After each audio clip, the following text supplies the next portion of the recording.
Hello दोस्तों, मेरा नाम आशुतोष है और मैंने आपको प्रीवियस लेक्चर में मैंने आपको पढ़ाया था मतलब सीपीयू एग्जीक्यूशन टाइम इस सब के बारे में मैंने आपको बताया था। ठीक है। तो आज हम बहुत इंपॉर्टेंट टॉपिक पढ़ने वाले हैं जो कि आपके एग्जाम पॉइंट ऑफ व्यू से बहुत इंपॉर्टेंट है। इस चैप्टर का, जो कि चैप्टर का नाम आपको पता ही होगा, परफॉर्मेंस एफिशिएंसी में अभी रिसेंटली पढ़ा रहा हूँ। अगर आपने प्रीवियस वीडियो नहीं देखा हुआ है तो उससे आप जाके जरूर देख लें, क्योंकि उसके रिलेटेड ही आगे हम अभी पढ़ेंगे। ठीक है। तो मैं आपको सबसे पहले ये क्लैरिफाई कर दूं कि मैं अभी जो भी वीडियोस बना रहा हूँ कोआ के रिलेटेड, वो किसी भी एंट्रांस एग्जाम के पर्सपेक्टिव से नहीं बना रहा हूँ। ये सिर्फ कॉलेज लेवल के पर्सपेक्टिव से बनाया हुआ है। ठीक है। तो अगर आप देख सकते हैं, फिर भी आप देख सकते हैं, कोई दिक्कत वाली बात नहीं है। ठीक है। तो हम आगे बढ़ने से पहले हम कुछ रिवाइज कर लेते हैं जो हमने प्रीवियस लेक्चर्स में हमें पढ़ा हुआ था। हमने दो सबसे इंपॉर्टेंट फॉर्मूला हमने कवर किया था। सबसे पहला फॉर्मूला था सीपीयू एग्जीक्यूशन टाइम। तो मैं पहले चैप्टर का नाम लिख देता हूँ, चैप्टर 2, दैट इज की परफॉर्मेंस इश्यूज। Performance issues. ठीक है। इसके लिए मैंने दो सबसे इंपॉर्टेंट फॉर्मूलाज मैंने कवर किया हुआ था। सबसे पहले था CPU execution time. CPU execution time जिसके मैंने कवर किया हुआ था, जिसका फॉर्मूला मैंने आपको बताया हुआ था कि सीपीयू क्लॉक साइकिल्स, मतलब कि number of clock cycles into clock cycle time. ठीक है। मैंने ये बताया हुआ था। इसका एक और फॉर्मूला मैंने बताया था, CPU clock cycles by clock rate. Clock rate को मैंने ये भी बोला था कि इसे हम क्लॉक फ्रीक्वेंसी या फिर क्लॉक स्पीड भी बोल सकते हैं। ठीक है, कोई दिक्कत वाली बात नहीं है। चलो, उसके बाद फिर मैंने बताया था ये जो क्लॉक साइकिल है ना बाबा, नंबर ऑफ क्लॉक साइकिल, देखो number of clock cycles, number of clock cycles, इसका फॉर्मूला भी मैंने बताया हुआ था। क्लॉक साइकिल्स क्या था इसका फॉर्मूला? ना number of instruction, number of instruction, number of instruction into CPI, जिसके हम क्लॉक साइकिल पर इंस्ट्रक्शन के नाम से जानते हैं। सीपीआई को हम लोग एवरेज क्लॉक साइकिल पर इंस्ट्रक्शन भी बोल सकते हैं, कोई दिक्कत वाली बात नहीं। ठीक है। चलो, तो अभी आगे चलते हैं। ये हम लोग का प्रीवियस लेक्चर में जो हमने पढ़ा हुआ था इंपोर्टेंट दो फॉर्मूला थे। आज के लेक्चर में हम पढ़ने वाले एमडाल्स लॉ, जो कि एक बहुत इंपॉर्टेंट लॉ है। उसके बारे में आपको जानना पड़ेगा, क्योंकि एग्जाम परस्पेक्टिव से इसमें से बहुत सारे क्वेश्चन भी आते हैं। ठीक है। तो आमदाल्स लॉ, आमदाल्स लॉ, चलो आमदाल्स लॉ क्या बोलता है ना, सपोज मेरा ये वर्क है, इतना अमाउंट ऑफ वर्क है। ये बोलता है कि अगर ये वर्क एक सिंगल प्रोसेसर कर रहा है, सिंगल प्रोसेसर, आपको पता होगा कि हमारा जो प्रोसेसर होता है उसमें बहुत सारे कोर्स होते हैं। हमने जब बोलते हैं ना कि 8 core, 6 core, sorry octa core, hexa core, hexa core का मतलब 6 कोर्स होते हैं, ऑक्टा कोर का मतलब 8 कोर्स होते हैं। तो जितने कोर्स होते हैं उतना स्पीड अच्छा होता है। ठीक है। तो सपोज एक प्रोसेसर मैंने दिया, उसमें सिर्फ एक ही कोर है, तो उसे हम सिंगल कोर बोलते हैं। तो एक सिंगल कोर प्रोसेसर एक सपोज इतना अमाउंट ऑफ वर्क रन कर रहा है, और उसमें से ये इतना पार्ट, इतना जो पार्ट है वो एक काम है, और बाकी का रेस्ट का काम वो कर रहा है suppose F of T time में, यानी कि फ्रैक्शन ऑफ एफ को हम लोग बोलते हैं fraction of time. Fraction of time, fraction of time का मतलब, जैसे मैं आपको सपोज मैं आपको बोलूं कि 3/4 ऑफ टी, यानी कि टी अगर टाइम पीरियड है तो उसका 3/4 टाइम हम यूटिलाइज कर दे रहे हैं कोई किस तरीके का वर्क करने में। तो ये जो 3/4 है ना, ये फ्रैक्शन, हम इसे परसेंटेज से भी डिनोट कर सकते हैं, फ्रैक्शन से भी डिनोट कर सकते हैं, लेकिन इसे फ्रैक्शन बोलते हैं। ठीक है। तो सपोज ये बाकी का वर्क अगर एफ टी टाइम में कर रहा है, तो जो सिर्फ एक वर्क होगा वो कितने समय में करेगा? 1 - f × t समय में करेगा। करेगा कि नहीं करेगा? क्योंकि अगर कुछ छोटा सा वर्क अगर ये इतना समय में कर रहा है, तो बाकी वर्क कितने समय में करेगा? 1 - 3/4, यानी कि 1/4 t समय में करेगा। टाइम तो इतना ही बचा ना भाई, समझ में आएगी नहीं? तो वही चीज करेगा। तो एक सिंगल कोर प्रोसेसर एक काम को इतने समय में कर रहा है। अब अगर मैं मल्टी कोर प्रोसेसर की बात करूं, तो आमदाल्स लॉ बोलते हैं कि अगर मैं मल्टी कोर प्रोसेसर की बात करूं, तो मल्टी कोर प्रोसेसर में suppose n number of processor हैं, n नंबर ऑफ प्रोसेसर हैं। तो उसमें जो एक प्रोसेसर होगा, एक प्रोसेसर वो कितने समय में एक काम को करेगा? वही सेम समय में करेगा, क्योंकि ऊपर वाले में एक वर्क कर रहा था एक प्रोसेसर, तो कितने समय में कर रहा था? इतने समय में कर रहा था ना। तो यहाँ पे भी एक प्रोसेसर उतना ही काम करेगा, उतने ही समय में करेगा, तो इसका भी टाइम हो जाएगा 1 - f × t। ठीक है, हो गया। चलो, अब बोला जा रहा है कि एक प्रोसेसर कर रहा है इतने समय में एक काम। और हमारे पास और भी कुछ वर्क बचे हुए हैं, तो जो बाकी के बचे हुए काम हैं उसे, और जो बाकी के प्रोसेसर बचे हुए हैं वो कितने समय में करते हैं। सपोज कि मैं अगर आपको एक एग्जांपल दूं, मैं बोलूं कि 8 एप्पल हैं, 8 एप्पल्स हैं, और एक इंसान को 8 एप्पल को खाना है, और एक इंसान एक एप्पल को खाने में, एक इंसान एक एप्पल को खाने में सपोज 10 सेकेंड्स लेता है, 10 नहीं 1 ले लेता हूँ, 1 सेकेंड लेता है, तो वो 8 एप्पल को खाने में कितना सेकेंड लेगा। ऑब्वियसली की बात है कि 8 सेकेंड लेगा। लेकिन अगर मैं ये बोलूं कि 8 एप्पल्स को 8 लोगों को कंप्लीट करना है, और पर इंसान एक एप्पल को खाने में 1 सेकेंड लेता है, तो एक इंसान एक एप्पल खाएगा और आठों इंसान मिला के 8 एप्पल खाएंगे, तो टोटल कितना सेकेंड लगेगा, पूरा 1 सेकेंड लगेगा। लगा कि नहीं, क्योंकि सपोज कि 1 2 3 4 5 6 7 8 8 इंसान है, इसके पास एक एप्पल, इसके पास, इसके पास, इसके पास, इसके पास, इसके पास, इसके पास और इसके पास, टोटल 8 एप्पल्स हो गए।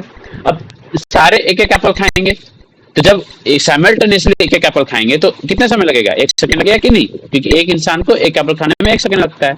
तो वही चीज यहाँ पे बोला गया है कि अगर यहाँ पे एक प्रोसेसर एक काम को इतने समय में कर रहा है, तो बाकी प्रोसेसर क्या करेंगे, बाकी जितने बचे हुए टाइम है, एक प्रोसेसर को इतना टाइम लगता था करने में बाकी काम को, तो बाकी प्रोसेसर को कितना टाइम लगेगा, FT/n, FT/n क्यों लगेगा ना, यहाँ पे एक इंसान को 8 एप्पल को खाने में 8 सेकेंड लगता था, क्योंकि 8 Apple is eaten by 1 person, तो 8/1। लेकिन अब यहाँ पे क्या है कि 8 Apple is eaten by 8 person, that is की 1 सेकेंड। तो वही चीज यहाँ पे है कि इतना टाइम लगता था, अब उसे n प्रोसेसर काम कर रहे हैं उस वर्क को, तो FT/n, अब जितना टाइम लगता था उसके बाय n डिवाइड हो जाएगा, तो इतना टाइम लगेगा। तो ये है मल्टी कोर प्रोसेसर के लिए, ठीक है। तो देखो इतना टाइम इसका रिड्यूस हो गया, तो यही चीज हमारा आमदार्स लॉ बोलता है, ठीक है। अब इसके ऊपर कुछ फॉर्मूलाज है जिसे हमको जानना है। अगर मैं इसको एक बार क्लियर कर देता हूँ, 1 मिनट, हाँ,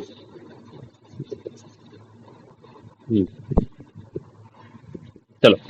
तो इसके ऊपर क्या फॉर्मुलेज हैं ना, सपोज इसके ऊपर पहला फॉर्मूला है स्पीड अप। स्पीड अप क्या है ना, कि जब हम अपने प्रोसेसर नंबर ऑफ कोर्स को इंक्रीज कर रहे हैं, तो नंबर ऑफ कोर्स को इंक्रीज करने के बाद जो मेरा प्रीवियस स्पीड था वो कितने टाइम्स बढ़ गया। मैंने आपको एप्पल का एग्जांपल दिया था, तो अगर मैंने नंबर ऑफ पर्सन 8 कर दिया, बढ़ा के 8 कर दिया, तो कितना टाइम मेरा स्पीड बढ़ गया। पहले कितना स्पीड था, 8 सेकेंड में कंप्लीट करता था, तो 8 हम स्पीड की बात करें तो 8 बात कर लेते हैं स्पीड। फिर बाद में कितना सेकंड में कंप्लीट कर रहा है, 1 सेकंड में कंप्लीट हो जा रहा है, जब 8 पर्सन हो गया तब। तो 8/1 यानी कि 8 टाइम्स मेरा स्पीड बढ़ गया, तभी तो टाइम मेरा 1 सेकंड हो रहा है 8 पर्सन के आने के बाद। समझ में आ रहा है कि नहीं आ रहा है, देखो समझ में तुम्हें नहीं आया, मुझे समझ में आ गया। देखो बता रहा हूँ, एक पर्सन है, एप्पल खाने में 1 सेकंड लगता है, उसे टोटल 8 एप्पल्स खाने हैं, कितना सेकंड लगेगा, 8 सेकंड लगेगा, ठीक है। 8 पर्सन है, ईच के लिए 1 सेकंड लगता है, तो 8 एप्पल है, तो अगर सबको एक एक एप्पल दे दिया जाए तो साइमल्टेनियसली जब वो खाएंगे, एक साथ जब खाएंगे, तो 1 सेकंड लगेगा। लगेगा कि नहीं लगेगा। वही चीज मैंने बोला कि पहले इतना टाइम लगता था, अब इतना टाइम लग रहा है, तो स्पीड कितना टाइम बढ़ गया ना, 8/1, पहले जितना लगता था फिर अब जितना लगता है। वही चीज इसका फॉर्मूला है। इसका फॉर्मूला क्या है ना, इसका फॉर्मूला है ना, time taken to execute a program by a single core processor divided by time taken to execute a program, वही सेम है by मल्टी कोर प्रोसेसर, ठीक है। वही इसी चीज को मैंने अपने लैंग्वेज में लिख दिया, ठीक है, समझ में आया। अब अगर मैं इसको डिराइव करूं, तो इस प्रोसेसर में देखो, जो सिंगल प्रोसेसर कितने समय लगता था, 1 minus F into T plus F T, लग रहा है कि नहीं भाई। तो ये हो जाएगा 1 minus F into T plus F T. Multi core processor को कितना समय लग रहा है, 1 minus F into T plus F T by N, लग रहा है कि नहीं, ग्राफ में चेक करो। तो ये हो जाएगा 1 minus F into T plus F T by N, ठीक है। तो अब अगर हम इससे सॉल्व करें तो ये हो जाएगा t minus F T plus F T by 1 minus F into T plus F T by N. यहाँ पे एफ टी कट गया, यहाँ से नीचे से अगर टी को कॉमन लिया जाए तो टी टी कट जाएगा ऊपर वाले के साथ, तो ये हो जाएगा मेरा फॉर्मूला आ जाएगा 1/1 minus F plus F by N. ये हो जाएगा मेरा स्पीड अप का फॉर्मूला, स्पीड अप का फॉर्मूला। समझ में आया? यही चीज है, अहमदाबाद फ्लो में बस आपको स्पीड अप निकालना है, कोई दिक्कत वाली बात नहीं है।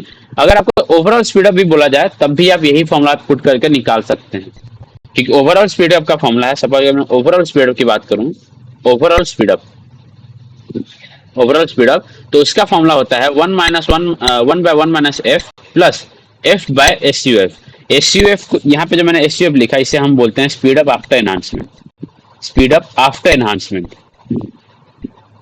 Speed up after enhancement.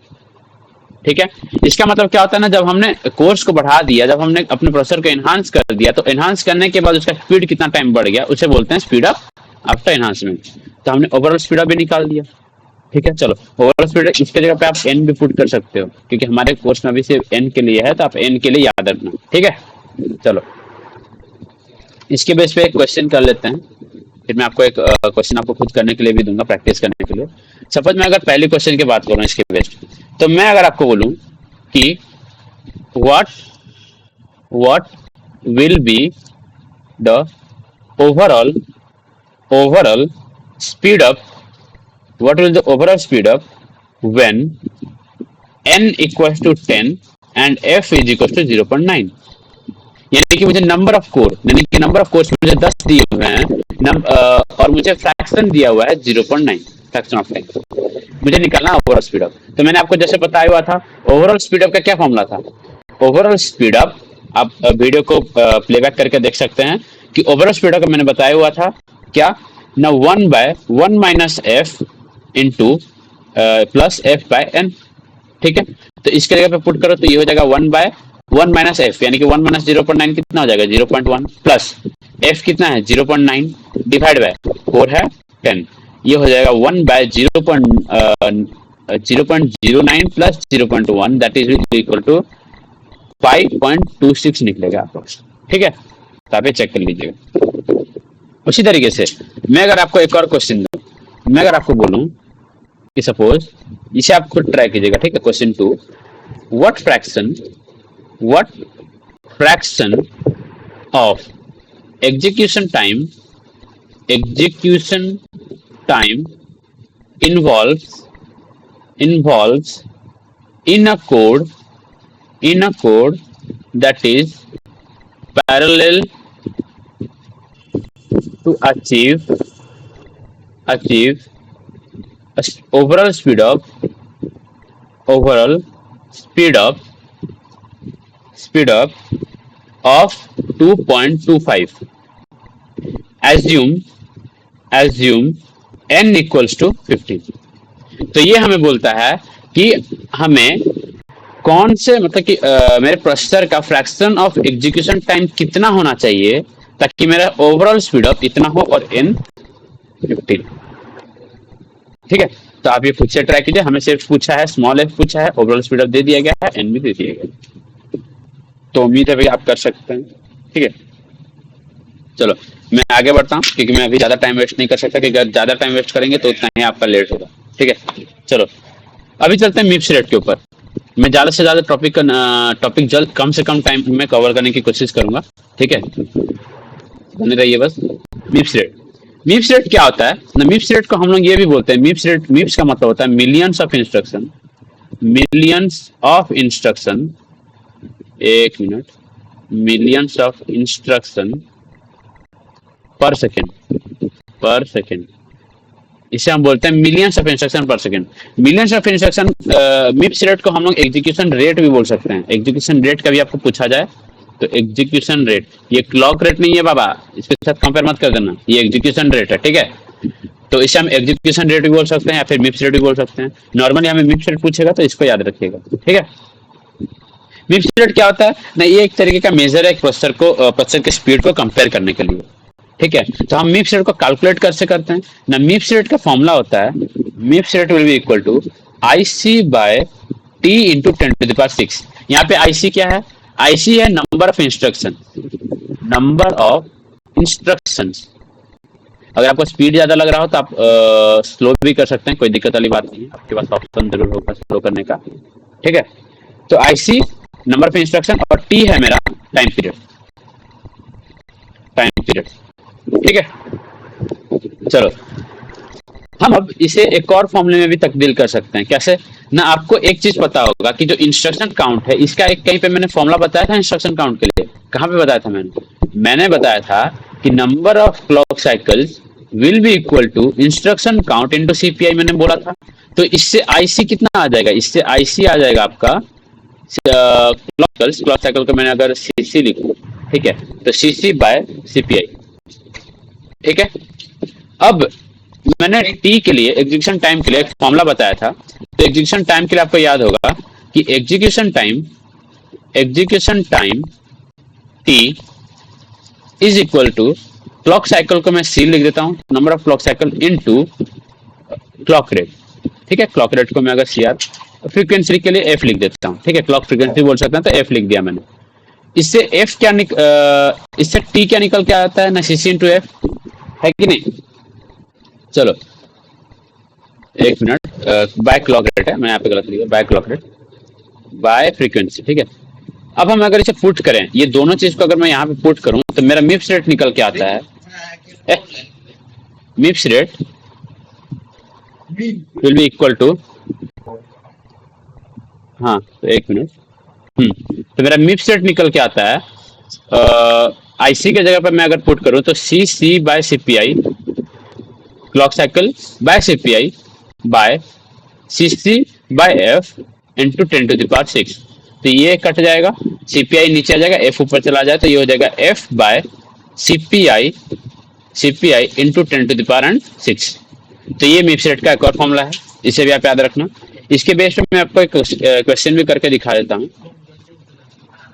ठीक है, अच्छा मैंने आपको एक बार एक फॉर्मूला बताया था ओवरऑल सीपीआई के लिए, याद होगा आपको। मैं एक और बार इसे रिवाइज कर देता हूँ। ओवरऑल सीपीआई मैंने क्यों बताया था ना, सपोज मेरे पास अलग अलग टाइप के instruction, suppose instruction A, instruction B and instruction C, अलग अलग इंस्ट्रक्शन के लिए मेरे पास अलग अलग सीपीआई है। Suppose CPI A, CPI B and CPI C. तो अगर मेरे पास एक टाइप का इंस्ट्रक्शन होता तो उसके लिए सीपीआई दिया हुआ है तो वो अलग बात है, लेकिन अलग अलग इंस्ट्रक्शन और अलग अलग सीपीआई है, तो उसके लिए ओवरऑल सीपीआई का फॉर्मूला होता है summation I is equal to 1 to n I into CPI. ठीक है, तो इस केस में मेरा ओवरऑल सीपीआई क्या हो जाएगा ना, I A into CPI A plus I B into CPI B plus up to I N into CPI N. ठीक है, समझ में आ गया, यहाँ पे आईसी तक है तो आप आईसी तक करोगे। ठीक है, इसके बाद हम चलते हैं क्वेश्चन के ऊपर, मिप्स रेट के बेस पे। सपोज मेरा क्वेश्चन है, मेरे पास इंस्ट्रक्शन काउंट दिया हुआ है। सपोज मुझे इंस्ट्रक्शन काउंट दिया हुआ है 2 मिलियन इंस्ट्रक्शन, यानी कि 2 इंटू 10⁶ इतने इंस्ट्रक्शन हैं। ठीक है, और मुझे क्लॉक रेट दिया हुआ है, सपोज एफ दिया हुआ है, क्लॉक रेट 4000 मेगाहर्ट्ज, बस क्लॉक रेट है 4000 मेगाहर्ट्ज। ठीक है, और मुझे क्या दिया हुआ है ना, मुझे instruction type CPI, suppose instruction type CPI and instruction mix दिया हुआ है, इंस्ट्रक्शन मिक्स मुझे दिया हुआ है इन परसेंटेज। ठीक है, तो इस केस में सपोज इसमें दिया हुआ है अरिथमेटिक लॉजिक, लोड और स्टोर। ठीक है, ब्रांच मेमोरी रेफरेंस। ठीक है, सपोज इसमें सीपीआई मेरा दिया हुआ है 1, इसमें सीपीआई दिया हुआ है 2, इसमें दिया हुआ है 4, इसमें दिया हुआ है 8। इसके लिए मिक्स दिया हुआ है 60%, इसके लिए 18%, इसके लिए 12%, इसके लिए 10%। ठीक है, अब मुझे कैलकुलेट क्या करना है ना, मुझे कैलकुलेट करना है मिप्स रेट। अच्छा मुझे एक बात बताओ, मिप्स रेट कैलकुलेट करने के लिए क्या क्या फॉर्मूला था। उसके लिए फॉर्मूला था IC बाय T इंटू 10⁻6 या फिर F बाय CPI इंटू 10⁻6। अच्छा, इसमें दिया क्या क्या हुआ है? IC दिया हुआ है, देखो IC दिया हुआ है। चलो, T दिया हुआ है क्या? T का तो कहीं नामो निशान नहीं दिख रहा है मुझे। हम क्या T कहीं से निकाल सकते हैं क्या? नहीं निकाल सकते। अच्छा, अब इस केस में देखते हैं। इस केस में F दिया हुआ है क्या? हाँ भाई, F दिया हुआ है। CPI दिया हुआ है क्या? CPI तो नहीं दिया हुआ, लेकिन CPI को निकालने के लिए हमें उसका मटेरियल जरूर दिया हुआ है। ठीक है, तो हम इस फॉर्मूले को यूज करेंगे। ठीक है, तो इसको निकालने के लिए हमें पहले क्या निकालना होगा ना, ओवरऑल सीपीआई, क्योंकि मैंने आपको बताया था कि अलग अलग इंस्ट्रक्शन के लिए अगर अलग अलग सीपीआई दिया हो तो उस केस में हम ओवरऑल सीपीआई को कैलकुलेट करते हैं। तो अगर मैं ओवरऑल सीपीआई को कैलकुलेट करूं इस केस में, तो ओवरऑल सीपीआई मेरा निकल के आता है, ओवरऑल सीपीआई सीपीआई मेरा निकल के आता है 1 into 60 परसेंटेज में दिया है, यानी कि 60/100। 1 into 60/100 कितना हो जाएगा? 0.6 plus 2 into 0.18 plus 4 into 0.12 plus 8 into 0.1, जो कि निकल के आता है मेरा 2.24। ठीक है, 2.24 सिक्का ही हो गया। अब हमें क्या निकालना है? मिप्स रेट निकालना है। तो मिप्स रेट निकालने के लिए हमें फॉर्मूला क्या मिला है? मिप्स रेट इक्वल्स टू, हमें एफ क्या दिया हुआ है? 400 मेगाहर्ट्ज, यानी कि 400 इंटू मेगाहर्ट्ज के फॉर्म में अगर हम लोग हर्ट्ज के फॉर्म में लिखें तो 10⁻6 हर्ट्ज बाय सीपीआई कितना है? 2.24 इंटू 10⁻6, ये कैंसिल हो जाएगा। फिर मेरा मिप्स रेट निकल के आएगा 178 इंस्ट्रक्शन मिलियन इंस्ट्रक्शन पर सेकंड। ठीक है, यहां तक समझ में आया? कोई भी डाउट होगा तो आप कमेंट सेक्शन में पूछ सकते हैं, मैं जरूर रिप्लाई करूंगा। ठीक है, चलो उसके बाद चलते हैं एक और क्वेश्चन के ऊपर, जिसको कि आप खुद करोगे। ये मिप्स रेट का सेकंड क्वेश्चन है। आप क्वेश्चन नंबर के साथ भी पूछ सकते हो कि कौन सा टॉपिक से कौन सा नंबर का क्वेश्चन है। ठीक है, तो इस क्वेश्चन में क्या दिया हुआ है ना, सेम प्रीवियस वाले की तरह, instruction type, instruction count, CPI. ठीक है, इंस्ट्रक्शन टाइप क्या है ना? इंटीजर, इंटीजर, अरिथमेटिक, अरिथमेटिक और डेटा ट्रांसफर, डेटा ट्रांसफर। फिर क्या है? Floating point, floating point. ठीक है, फिर क्या है? Control transfer, control transfer. ठीक है, इंस्ट्रक्शन काउंट क्या क्या दिया हुआ है ना? 4 lakhs। ठीक है, फिर आता है 3,50,000, फिर आता है 2 lakh। ठीक है, फिर आता है 50,000। ठीक है, इसका सीपीआई 1, 2, 3 एंड 2।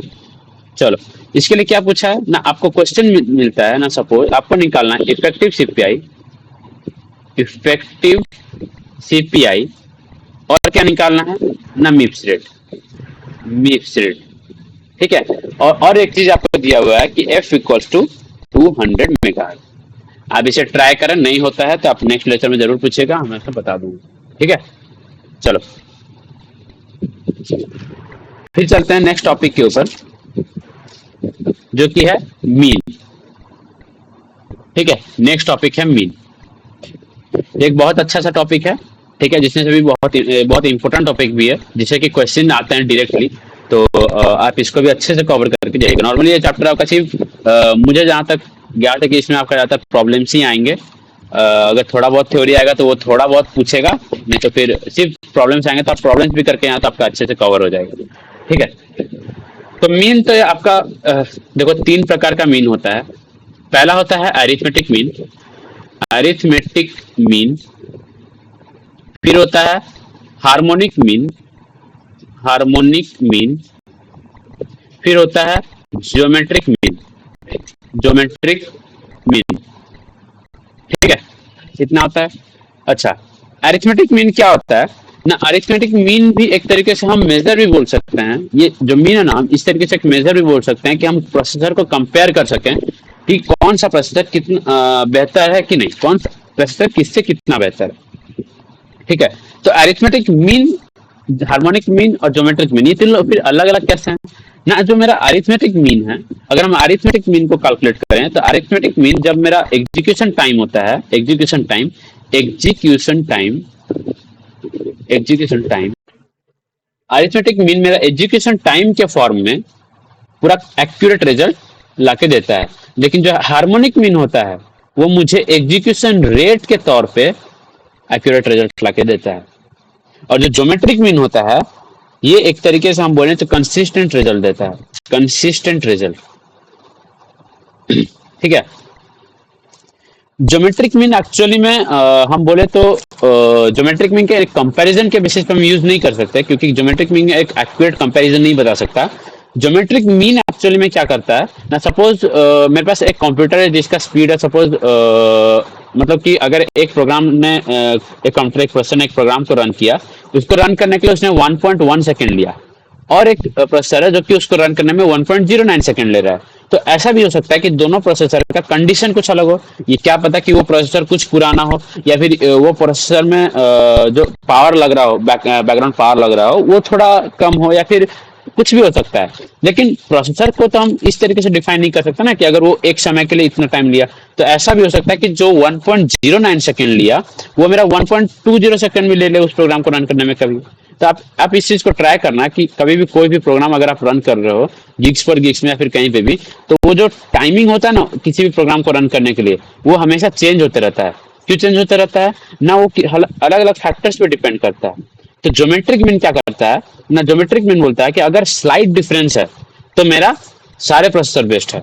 वो बोलता है कि अगर सपोज मेरे पास 3 प्रोसेसर है और तीनों का सिर्फ स्लाइट डिफरेंस है, यानी कि मेरे तीनों प्रोसेसर एक लेवल के हैं और तीनों प्रोसेसर बेस्ट है, ज्योमेट्रिक मीन मेरा ये शो करता है। सब समझे? तो अब हम कुछ फॉर्मुलास के बारे में जानेंगे। सपोज अगर मैं अरिथमेटिक मीन का फॉर्मूला देखूं तो अरिथमेटिक मीन का फॉर्मूला होता है x1 plus x2 plus x3 up to xn by n। x1 x2 क्या है ना, x1 x2 इससे हम सम ऑफ एग्जीक्यूशन टाइम भी बोल सकते हैं। Sum of execution time, execution time हो या फिर एग्जीक्यूशन रेट हो, कुछ भी हो। ठीक है, एग्जीक्यूशन टाइम, टाइम रेट कुछ भी ले सकते हो या फिर रेट भी ले सकते हो, कुछ भी ले सकते हो। ठीक है, लेकिन ये एग्जीक्यूशन टाइम के तौर पे ये एक सही रिजल्ट देता है। हार्मोनिक मीन का उसी तरीके से फॉर्मूला होता है n बाय 1 बाय x1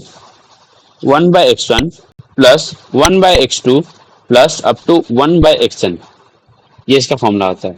उसी तरीके से ज्योमेट्रिक मीन का क्या फॉर्मूला होता है ना, nth root of x1 into x2 into x3 up to xn। ठीक है, n क्या है, n है नंबर ऑफ इंस्ट्रक्शन या फिर नंबर ऑफ प्रोग्राम या फिर कुछ। ठीक है, उस तरीके से कुछ है। चलो, तो अब इसके बेस पे कुछ क्वेश्चन देख लेते हैं ताकि मेरे पास और भी क्लैरिफाई हो जाए कि हम क्वेश्चन कैसे सॉल्व करें। इतना तो जान गए, बस क्वेश्चन सॉल्व करना नहीं आता। तो देखो क्वेश्चन कैसे सॉल्व करते हैं। सपोज मेरे पास एक क्वेश्चन है, प्रोग्राम 1 एंड प्रोग्राम 2। ठीक है, दो प्रोग्राम है यहाँ पे, computer B and computer C. ठीक है, यहाँ पे मुझे एग्जीक्यूशन टाइम दिया हुआ है तीनों कंप्यूटर का। इस प्रोग्राम को रन करने के लिए हमें तीनों कंप्यूटर का एग्जीक्यूशन टाइम प्रोवाइड कर दिया गया है। तो मैं इसे लिख दूं इन सेकेंड। ठीक है, कंप्यूटर ए के लिए प्रोग्राम 1 को रन करने के लिए 2.0 टाइम लगता है, इसको लगता है 1.0, इसको लगता है 0.75। अब प्रोग्राम 2 को रन करने के लिए कंप्यूटर ए को लगता है 0.75 सेकेंड, इसको लगता है 2 सेकेंड, इसको लगता है 4 सेकेंड। ठीक है, अब हमें क्या करना है, हमें बोला है कि आप अरिथमेटिक मीन निकालो, हार्मोनिक मीन निकालो, और निकालने के बाद तीनों कंप्यूटर्स को कंपेयर करो। ठीक है, तो मैं अगर यहाँ पे अरिथमेटिक मीन निकालता हूँ तो अरिथमेटिक मीन का मैंने आपको बताया था कि x1 plus x2 plus up to xn by n होता है। यहाँ पे दो प्रोग्राम है तो n इक्वल्स टू 2 है, n इक्वल्स टू 2 है। अच्छा, दो प्रोग्राम है तो n इक्वल्स टू 2 है, तो अरिथमेटिक मीन क्या होगा ना, x1, ये x1 है तो ये x2 है, तो मेरा अरिथमेटिक मीन हो जाएगा 2 प्लस 0.75 डिवाइड बाय 2, यानी कि ये आ जाएगा 1.38। अब इसे कैलकुलेट कीजिएगा खुद से, इसको एक बार ट्राई करने का कुछ ट्राई कीजिए, नहीं होता है तो फिर देखिए वीडियो। ठीक है, ये हो जाएगा उसी तरीके से 1 प्लस 2/3 यानी कि 1.5, ये हो जाएगा 0.75 प्लस 4/3 यानी कि हो जाएगा 2.38। इसी तरीके से अगर हम इसको कंपेयर करें अरिथमेटिक मीन के थ्रू, अगर हम इसको कंपेयर करें तो अगर मैं लिखूं A B and C arithmetic mean के थ्रू, तो कौन सा कंप्यूटर बेस्ड है? क्योंकि एग्जीक्यूशन टाइम, जिसका एग्जीक्यूशन टाइम कम है वही कंप्यूटर बेस्ड है। तो किसका काम है ना, इसका काम है, तो मेरा कंप्यूटर ए बेस्ड है। फिर कंप्यूटर बी सेकंड में आता है, फिर कंप्यूटर सी थर्ड में आता है। समझ में आया? अब बात करते हैं हार्मोनिक मीन के लिए। तो हार्मोनिक मीन हम कैसे कैलकुलेट कर सकते हैं परफेक्ट निकालना हो तो? क्या बोलते हैं उसे, एग्जीक्यूशन रेट के थ्रू। अब एग्जीक्यूशन रेट कैसे निकाला जाए? मैंने आपको बोला था कि मीप्स रेट जो है वही एग्जीक्यूशन रेट है। तो मीप्स रेट का फॉर्मूला होता है, मीप्स रेट का फॉर्मूला होता है इंस्ट्रक्शन काउंट या फिर फ्रीक्वेंसी बाय सीपीआई इंटू 10⁻6 या फिर instruction count by time period into 10⁻6, ये होता है कि नहीं? और प्रोग्राम 1 और 2 के लिए 10⁸ इंस्ट्रक्शन दे दिया गया है ईच के लिए। ठीक है, तो एचएम क्या होगा ना, एचएम के लिए ये फॉर्मूला यूज होगा, इंस्ट्रक्शन काउंट दिया हुआ है, एग्जीक्यूशन टाइम दिया हुआ है। तो चलो भाई, कंप्यूटर ए, कंप्यूटर ए, ठीक है, computer A, computer B and computer C, ठीक है, तीनों के लिए मैं रेट निकाल देता हूँ। इसके लिए भी रेट, इसके लिए भी रेट और इसके लिए भी रेट मैं यहीं पे निकाल देता हूँ। ठीक है, हाँ, तो रेट कैसे निकलेगा ना, इंस्ट्रक्शन काउंट कितना 10⁸, यानी कि अगर मैं ए के लिए निकाल रहा हूँ प्रोग्राम 1 के लिए, तो 10⁸ बाय इंस्ट्रक्शन काउंट कितना 2, सॉरी इंस्ट्रक्शन काउंट बोला, टाइम पीरियड 2 इंटू 10⁶, यानी कि ये हो जाएगा 100/2 इक्वल्स टू 50, है कि नहीं? इस वाले के लिए, इस वाले के लिए कंप्यूटर ए को प्रोग्राम 1 को रन करने के लिए कितना रेट लगता है, कैसे निकालेंगे? Instruction count by execution time into 10⁻6 निकल गया, तो ये हम निकलेंगे यहाँ पे 50। उसी तरीके से आप बाकी को भी कैलकुलेट करना, तो इसका आ जाएगा 100, इसका आ जाएगा 133.33, इसका उसी तरीके से आ जाएगा 133.33, इसका उसी तरीके से आ जाएगा 50, इसका आ जाएगा 25। ठीक है, आ गया। अगर मैं अब अरिथमेटिक मीन निकालूं एग्जीक्यूशन रेट को लेके, ठीक है, तो कैसे निकलेगा? x1, ये x1 है, ये है x2, तो अरिथमेटिक मीन रेट के टर्म्स में कैसे निकलेगा ना, x1 प्लस x2/2। तो अगर मैं इसको निकालूं तो इतना बाय इतना बाय 2, इतना प्लस इतना बाय 2 कितना निकलेगा 91.67 अप्रोक्स निकलेगा, और 100 प्लस 50/2 कितना निकलेगा 75। इस तरीके से 133.33 प्लस 25/2 ये 79.17 निकलेगा। अगर आप इसको देखो, अब एक चीज देखो कि अब रेट के थ्रू पे अगर हम कंपेयर करें ए बी और सी को, इसको मैं मिटा देता हूं, एक काम करता हूं, लिखता हूं, ठीक है, ए बी सी यहाँ पे एक और लिखता हूं, ए बी एंड सी। अब मैं इसको कंपेयर करूं रेट के थ्रू, अरिथमेटिक मीन को एग्जीक्यूशन रेट के थ्रू कंपेयर करूं, तो देखना अलग आएगा। रेट का मतलब क्या है कि जितना स्पीड ज्यादा उतना प्रोसेसर अच्छा है। तो स्पीड किसका ज्यादा है, इसका ज्यादा है, तो प्रोसेसर 1, ये प्रोसेसर इज फर्स्ट। फिर इसका ज्यादा दिखा रहा है, यानी कि processor C is second and processor B is third, जो कि यहाँ पे अलग आ रहा था। यहाँ पे फर्स्ट ये आ रहा था, सेकंड ये आ रहा था, थर्ड ये आ रहा था, लेकिन यहाँ पे ये आ रहा है, यानी कुछ तो गड़बड़ है। ठीक है, चलो इसको चेक करने के लिए हम हार्मोनिक मीन निकालते हैं। फिर हार्मोनिक मीन हम कैसे निकालते हैं ना, हार्मोनिक मीन का फॉर्मूला होता है n by 1/x1, 1/x1 plus 1/x2 up to 1/xn। तो यहाँ पे क्या होगा, n कितना है 2 है, 2/1/x1 कितना है 50, 50 प्लस 1/x2 कितना है 133.33, है कि नहीं? फिर उसको कैलकुलेट किया जाए तो मेरा हार्मोनिक मीन निकल के आता है 72.72। आप कैलकुलेट कीजिएगा, मैं कैलकुलेट नहीं कर रहा, ठीक है, हम ज्यादा से ज्यादा टॉपिक कवर करने की कोशिश करेंगे। 66.67 और इसका आ जाएगा 42.11। अब इसे कंपेयर करो हार्मोनिक मीन के थ्रू, ठीक है, तो हार्मोनिक मीन में इसे कंपेयर करेंगे तो क्या होगा, ए बी एंड सी में किसका रेट ज्यादा दिखा रहा है, इसका रेट ज्यादा दिखा रहा है, यानी कि मेरा फर्स्ट ये हो जाएगा, सेकंड ये हो जाएगा एंड थर्ड ये हो जाएगा। देखो हो गया, ठीक है।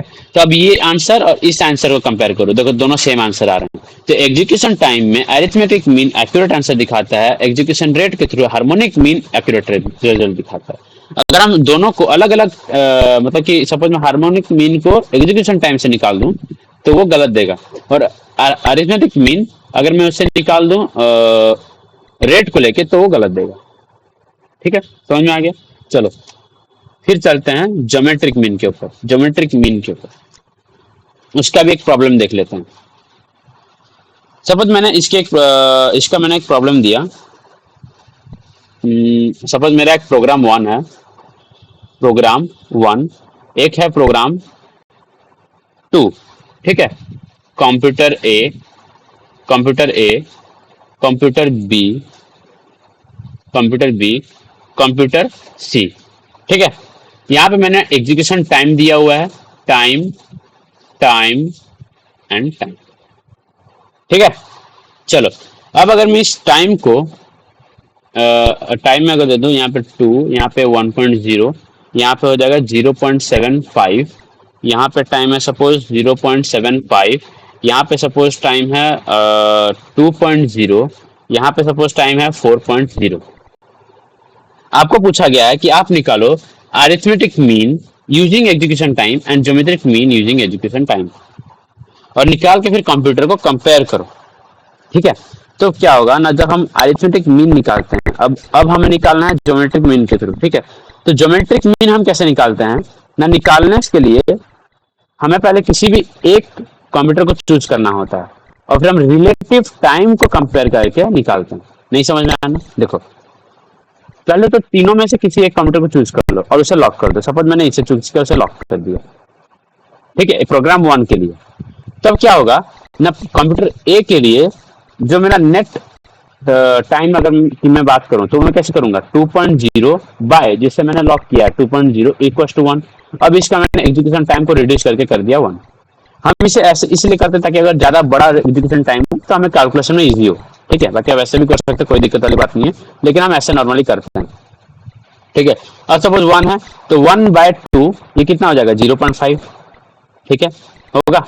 अब उस तरीके से ये कितना हो जाएगा, 0.75 बाय 1/2 कितना हो जाएगा, ये हो जाएगा 0.38 हो जाएगा कि नहीं, ये कितना होगा बाय 2 की अगर बात करूं तो हाँ अप्रोक्स 0.38 होगा।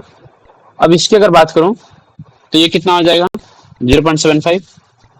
इसको करने के लिए फिर इसे एक लॉक करना पड़ेगा, इसी में से एक, इसको मैंने लॉक किया तो 0.75 बाय 0.75 ये हो जाएगा 1। इसको अगर मैं डिवाइड करूँ 0.75 से तो ये कुछ 2.267 देगा, ठीक है, ये हमें शायद 2.67 देगा, ठीक है। और अगर मैं इसकी बात करूं 4.0 को फिर मैं अगर 0.75 से डिवाइड करूं तो ये मुझे 5.33 अप्रोक्स देगा, ठीक है। चलो अब हमें कैलकुलेट करना है अरिथमेटिक मीन। अब हम अरिथमेटिक मीन कैलकुलेट करेंगे इससे और इसको लेके, तो क्या हो जाएगा ना 1 + 1/2 दैट इज 1। फिर इसी की तरह इसको अगर मैं कैलकुलेट करूं तो इसका हो जाएगा 2.67 + 0.5/2 तो ये हो जाएगा 1.58। उसी तरीके से इसका वैल्यू क्या हो जाएगा 5.33 + 0.38/2 तो ये हो जाएगा मेरा 2.85, ठीक है। अब ज्योमेट्रिक मीन कैसे कैलकुलेट करते हैं, अरिथमेटिक मीन तो आपको पता था, ज्योमेट्रिक मीन कैलकुलेट करते हैं nth रूट। n क्या है, नंबर ऑफ प्रोग्राम या फिर number of instruction, nth root of x1 into x2 up to xn। तो यहाँ पे x1 क्या है, यहाँ पे x1 है 1, x2 है 1, दो ही प्रोग्राम है और n है 2, तो ये हो जाएगा रूट ओवर ऑफ यानी कि सेकेंड रूट ऑफ 1 into 1। तो 1 का रूट कितना हो जाएगा 1, यानी कि root over of second root of 1 into 1 कितना हो जाएगा 1 हो जाएगा। इसी तरीके से 2.67 into 0.5 का सेकेंड रूट कितना हो जाएगा, ये आपको कैलकुलेट कीजिएगा 1.15 आएगा, ठीक है। उसी तरीके से ये आ जाएगा 1.42। अब अगर हम कंपेयर करें इसके बेसिस पे तो कंप्यूटर ए बेस्ड है, then computer B, then computer C. ये मैंने आपको बताया था कि ये डिफरेंस इसलिए आ रहा है क्योंकि इसमें टाइम डिफरेंस बहुत ज्यादा हो गया। लेकिन सपोज इसमें अगर टाइम डिफरेंस कम होता, सपोज कि 1.58 की जगह पे 1.15 आ रहा होता, सर इसका नहीं, इसकी बात नहीं कर रहा हूँ, इस केस में बात कर रहा हूँ। इस केस में अगर ये 0.75 है, ये 2 है, तो इस केस में अगर इसका सपोज 1 होता, ये 2 की जगह पे 1 होता, तो इस केस में क्या होता ना, ये और ये लगभग सेम आता। क्योंकि ज्योमेट्रिक मीन बताता है कि अगर थोड़ा सा डिफरेंस है ना, तो थोड़ा सा डिफरेंस पे हम उसे ऐसा नहीं बोल सकते कि उसका परफॉर्मेंस कम हो जा रहा है, तो लगभग सिमिलर ही आता, मतलब कि लगभग सेम आता है, ठीक है। तो ये ज्योमेट्रिक मीन है। चलो तो आपको यहाँ तक समझ में आ गया। तो अभी एक क्वेश्चन के साथ आपको विदा करूंगा। चलो, पहला क्वेश्चन है ना, इसमें क्या क्वेश्चन है, सपोज मुझे एक प्रोग्राम 1 दिया गया है, प्रोग्राम 2 दिया गया है, ठीक है। कंप्यूटर ए है, कंप्यूटर बी है, कंप्यूटर सी है, ठीक है। प्रोग्राम 1 के लिए 50, ये सारा मैंने एग्जीक्यूशन टाइम दिया हुआ है, ठीक है। एग्जीक्यूशन टाइम ये 50, इसके लिए लगता है 20, इसके लिए लगता है 10, इसके लिए लगता है 100, इसके लिए लगता है 200, इसके लिए लगता है 40, ठीक है। अब एक बात बताओ, इतना तो मैंने दे दिया, अब आपको करना क्या है ना, और एक चीज मैं इसमें दे देता हूँ, number of instruction, instruction count में इसमें दे देता हूँ 10⁶, यानी कि 10 मिलियन, ठीक है। अब आपको क्या करना है ना, आपको पहले मिप्स रेट निकालना है, मिप्स रेट निकालना है, MIPS rate, मिप्स rate each computer के लिए, हर एक कंप्यूटर के लिए, कंप्यूटर ए के लिए, प्रोग्राम 1 के लिए, MIPS rate for each computer, each computer, for each program, for each program निकालना है। सेकंड क्या करना है ना, rank the computer, rank the computer, the computer based on, based on AM, GM and HM. आपकी जानकारी के हिंट दे देता हूं कि जब आप मिप्स रेट निकाल रहे होगे तो एएम, जीएम और एचएम आपको तीनों को मिप्स रेट के थ्रू ही कैलकुलेट करना होगा, तो क्वेश्चन आपको ये दिया हुआ है, ठीक है। तो आप इसे एक बार ट्राई करें, नहीं होता तो फिर मुझे कमेंट सेक्शन बताएं, मैं इसे जरूर बताऊंगा, ठीक है। चलो, तो आज के लिए इतना ही, मिलते हैं नेक्स्ट टाइम, नेक्स्ट लेक्चर में। मैं शायद नेक्स्ट लेक्चर आला का ला सकता हूँ, ठीक है। तो बने रहिए, बाय बाय।